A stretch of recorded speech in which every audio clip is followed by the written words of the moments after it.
If you think a flat stomach means you're healthy, I need to tell you something that frustrated me for years on the floor of the emergency room.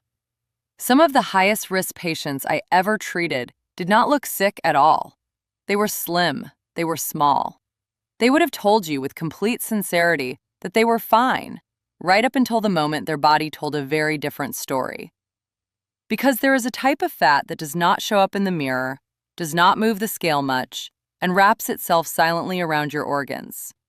And the everyday habits that quietly melted away have almost nothing to do with how thin you look. I'm Maren, and I spent more than 15 years in emergency medicine before I started this channel. And one pattern stayed with me long after the shifts ended. Person after person, what the textbooks would call a perfectly healthy weight, having events that nobody saw coming. So stay with me, because in the next few minutes, I'm going to show you 3 things. The 10-second measurement that reveals this hidden fat using nothing but a tape measure. The one simple shift that targets it faster than almost anything else. And the 3 quiet mistakes that grow this fat even in people who are genuinely slim. Hold on to that first one. The 10-second measurement. I'll come back to it, and it might be the most useful thing you do for yourself all week. Let me reframe how you think about body fat completely. Because most of us were taught to picture it as one single thing. It is not. There are 2 very different kinds, and they could not behave more differently. The first is subcutaneous fat. That is the soft layer that sits just under your skin, the part you can pinch between 2 fingers on your arm or your thigh. It is the fat we tend to hate in the mirror, and yet, metabolically, it is relatively harmless. In many people, it is almost protective. The second kind is the one that matters, visceral fat. This sits deep inside your abdomen, packed in and around your liver, your pancreas, your intestines. You cannot pinch it. You often cannot see it at all. Here's the analogy I want you to remember for the rest of your life. Subcutaneous fat is like padding on the outside of a house. It might change how the house looks, but it is not threatening the structure. Visceral fat is like mold growing inside the walls. You cannot see it from the street. The paint looks fine. But it is the thing quietly doing the structural damage. And this is exactly why a person can be slim on the outside and still be carrying a dangerous amount of fat on the inside. Researchers have a name for this. They call it being skinny fat, or by the more clinical term, TOFI, which stands for thin outside, fat inside. That term was coined by Professor Jimmy Bell, a molecular imaging scientist in Imperial College London. Starting back in 1994, Bell and his team used MRI scanners to build what they called fat maps of nearly 800 people, looking precisely at where each person stored their fat. And what they found genuinely changed how I think about a healthy weight. They discovered that many lean people were carrying more internal visceral fat than people who were visibly overweight. Let me give you the example that stops people cold. His team described 2 35-year-old men, both with an identical body mass index of 25, both the same size, standing next to each other. One of them was carrying about 1.5 liters of internal fat. The other was carrying nearly 6 liters. Same height, same weight, same clothes size. 4 times the hidden fat around the organs. Bell put it bluntly. He said, being thin does not automatically mean you are not fat. And the most unsettling part of his work, the part that should make all of us pause, is that his team found this profile even in professional fashion models. So the mirror can lie, and the scale can lie right alongside it. The question becomes, how do you actually check? Hold that thought one more time, because first I need you to understand why this fat is so dangerous. Because if it were just sitting there quietly, none of this would matter very much. Here is the science, and this is where it stops being about appearance and becomes about your life. For a long time, we assumed fat was passive, just storage, an inert cushion the body draws on when food runs short. We now know that is completely wrong, especially for visceral fat. Your visceral fat is metabolically active. Scientists describe it as one of the largest endocrine organs in your body, meaning it does not just sit there, it secretes. It pumps out a steady stream of inflammatory signaling molecules, with names like interleukin-6 and tumor necrosis factor alpha, along with a flood of free fatty acids. And it is doing this right next to your most important organs. Now, here is the detail that I find chilling, and it is the reason visceral fat is so much more dangerous than the fat under your skin. Location. The veins that drain your visceral fat empty directly into your liver through what is called the portal vein. So all of those inflammatory molecules and fatty acids do not get diluted out into your whole bloodstream first. They get delivered straight to your liver first and concentrated. Researchers studying this measured the inflammatory molecule interleukin-6 and found its concentration was roughly 50% higher in that portal vein feeding the liver than in the regular arteries. And those same levels track directly with C-reactive protein, the body's main marker of inflammation. This is what connects to something I've talked about before, that silent fire of chronic inflammation smoldering inside the body.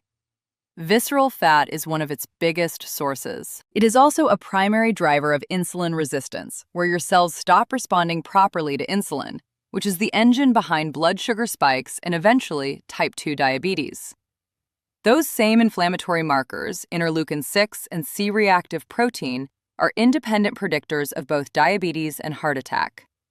This fat is not a passenger. It is at the wheel. And here is what brings it all together, the single piece of evidence that reframes everything. In November of 2015, a team led by researchers at the Mayo Clinic published a study in the Annals of Internal Medicine. They followed more than 15,000 American adults for an average of 14 years.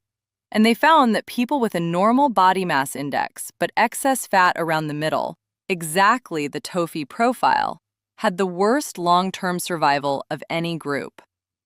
Sit with that. A man with a completely normal BMI of 22 who carried central obesity had about an 87% higher risk of death than a man with the same BMI and a healthy fat distribution. And more startling still, his risk was more than double that of men who were technically overweight or obese by BMI alone. The lead investigator said openly that the results surprised even him. Being a normal weight protected no one when the fat was hiding on the inside. So why do thin people carry this fat in the first place? This is where it gets personal, because it is rarely about being lazy or eating too much. There are 4 big drivers. The first is chronic stress. When you are under sustained pressure, your body keeps releasing the hormone cortisol, and cortisol preferentially parks fat right in your belly around your organs. This is not folklore. Visceral fat cells carry roughly 4 times the density of cortisol receptors compared to the fat just under your skin, which means stress hormones target that deep belly fat specifically. People under relentless stress can accumulate visceral fat even when their total body weight barely changes. The second driver is poor sleep. In a randomized controlled trial published in 2022, participants whose sleep was restricted gained significantly more abdominal and visceral fat than those who were well-rested, even over a short period. Your sleep debt is being paid for in belly fat. The third is a steady diet of liquid sugar and refined carbohydrates. The sodas, the sweetened drinks, the white bread and pastries that spike your blood sugar again and again. And the fourth is being what I call skinny but sedentary. Thin, but with very little muscle and almost no resistance training. Low body weight is simply not the same thing as low visceral fat. You can be light on the scale and still be soft and inflamed on the inside. Now, finally, the 10-second check I promised you, the one that closes this loop. Forget the scale for a moment. The single most useful number you can get at home tonight is your waist-to-height ratio. Here is how you do it. Take a tape measure, find the level of your navel, and measure all the way around your waist, relaxed, without sucking in. Then compare that number to your height. The rule is simple enough that a child can remember it. Your waist should be less than half your height. That is it. This is not some internet trend. The United Kingdom's National Institute for Health and Care Excellence formally recommended this measure in 2022. And in 2024, a major international commission on obesity backed using it to catch risk that BMI misses entirely. If your ratio sits between 0.4 and 0.5, you are in the healthy range. Between 0.5 and 0.6, it is time to take care. At 0.6 and above, it is time to take action. 10 seconds, one tape measure, and it tells you something the scale never will. So what actually melts this fat? Here is the shift that targets it fastest. First, cut the liquid sugar and the refined carbs, because those are the fuel visceral fat feeds on most aggressively. That single change moves the needle more than almost anything. Second, build muscle through resistance training. I want you to think of muscle as a glucose sink. It is hungry tissue that pulls fuel out of your bloodstream and burns it, which means less is left over to be stored as belly fat. This is why the skinny person with no muscle is so vulnerable, and why lifting matters even if you are already slim. Third, fix your inputs. Protect your sleep fiercely, aiming for 7 to 9 hours, because we have seen directly that lost sleep grows visceral fat. And manage your chronic stress, because cortisol is feeding that belly fat whether or not you ever touch a fork. Add daily movement, a real walk, even if the mirror tells you that you do not need it. Now, let me name the 3 or 4 mistakes that quietly grow this fat, because avoiding them is half the battle. The first mistake is trusting the scale, or BMI, alone. Both can read perfectly fine while your visceral fat is dangerously high. That 2015 study proved it in 15,000 people. The second is the skinny but sedentary trap. No muscle, plenty of refined carbs, and a body that looks lean but is metabolically fragile. The third is crash dieting. Losing weight rapidly without building muscle or fixing your sleep and stress does not reliably touch visceral fat, and there is evidence that constant, repeated dieting can actually change how the body lays fat down, pushing more of it inward. And the fourth, the one almost everyone misses, is ignoring stress and sleep entirely. You can eat clean, you can be disciplined, and you can still feed your belly fat through chronic cortisol if your nervous system never gets to rest. Now, I have to be honest with you, because that is the whole point of this channel. The waist to height check is a screening flag. It is not a diagnosis. It is a smart, free first alarm, not the final word. If your number concerns you, or if you simply want to know what is happening inside, the real answer is proper blood work with a doctor. Ask about fasting glucose to see how your blood sugar is behaving. Ask about high-sensitivity C-reactive protein to measure that hidden inflammation we talked about. And ask about ApoB, that marker I've discussed before, to understand your true cardiovascular risk. A tape measure starts the conversation. Your doctor and your blood work finish it. Please do not let a single measurement at home replace a real medical evaluation. So here is what I want you to take from all of this. Being thin was never the goal. Being healthy on the inside is. The fat that matters most, the fat that quietly decides so much about your future, responds to your sleep, your stress, your muscle, and what you drink, far more than it responds to any number on a scale. Your genetics set your shape, but your daily habits set what is hiding behind it. So tonight, before you go to bed, grab a tape measure and run the 10-second check. It costs you nothing, and it might be the most honest look at your health you have had in years.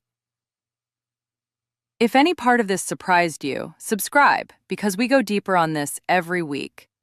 And do me one favor. Send this to the friend, you already know exactly who they are, the one who says, "I'm skinny, so I'm fine." That message might be the thing that makes them check. Take care of what's on the inside. I'll see you in the next one.